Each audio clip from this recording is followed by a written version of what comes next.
our saga begins. With the consistent idea of not being happy. I know it's hard to believe with these epic views of the mountains all around us. But as we've made the conscious decision to change our lives and pivot to sailing, our sense of adventure has been restored and rejuvenated. And our daily existence is a hell of a lot better. Over the next few videos, we're trying to bring you guys up to speed on our decision to buy a sailboat. Sorry that we're not on a boat currently, or even in the process of buying one. But we're working on it, and that's important. This is what we plan to show you on this channel. Like Luke, we needed some sort of catalyst Lord Vader, there is no sign of the boy. to inspire us to move on. He would have never gotten off Tatooine if Darth Vader hadn't killed Uncle Owen and Aunt Beru. Dun dun dun dun dun dun dun dun dun. 83 years ago, we were trying to find meaning and purpose to our mining lives. Many of you can relate to the concept and the idea of wanting change. Because there are so many people that can say things more eloquent than us, here are 3 of our favorite quotes on change. Contentment is not happiness. Contentment is stagnation and decay, whereas happiness is life and growth. Jiddu. Stagnation is death. If you don't change, you die. It's that simple, it's that scary. Leonard. The worst curse to befall anyone is stagnation, a banal existence, the quiet desperation that comes out of the need for conformity. Deepak. So we looked at our lives and made the decision that something needed to change. With no safety net in place, we went full in. Operating our tiny remodel construction company, we stopped work for about 6 months. We decided that we needed to max out all of our credit cards, including a $30,000 box store card to remodel our home in Colorado. We ended up turning this hideous yellow house into a pretty awesome home. We budgeted on completion of the remodel with 1.5 months of money left to be able to make our minimum payments before the sale of our home. We got an offer in 2 weeks and then sat in escrow for another 30 days. It was pretty awesome having 2 weeks of funds in the bank. We were tentatively setting up jobs to do to bring in money so we would not foreclose on our property as we were trying to sell it. Safety nets and supports. When you have these, it makes it a lot easier to take risks. Your risk is proportional to the level of negative outcome. Think back to what was an acceptable level of risk and how your safety nets that were in place changed your point of view of how much you were willing to gamble on your risk versus reward. Safety net correlation is a little different when you're not in your 20s.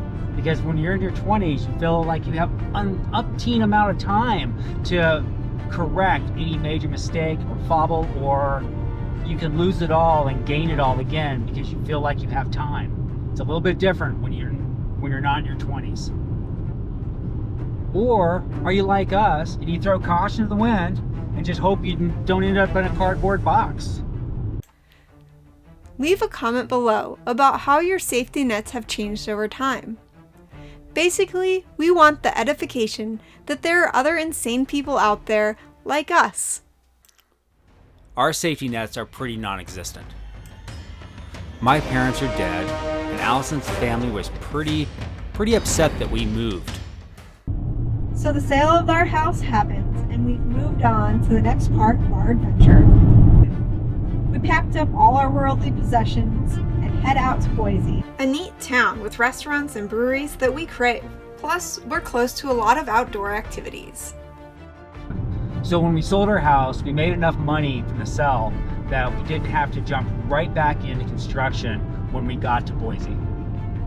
Even though we didn't have to get back to work, we got back to work because we really needed to buy things, because those things were going to provide us happiness, because the more things you have makes you happy.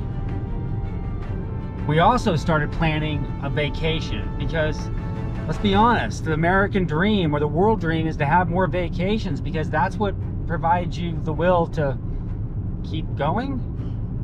That's going to make everything better, right? Necessity is the mother of taking chances. Mark Twain. because our move to Boise didn't provide us with the level of happiness we wanted. Lots of our stuff was still in storage and crammed in boxes.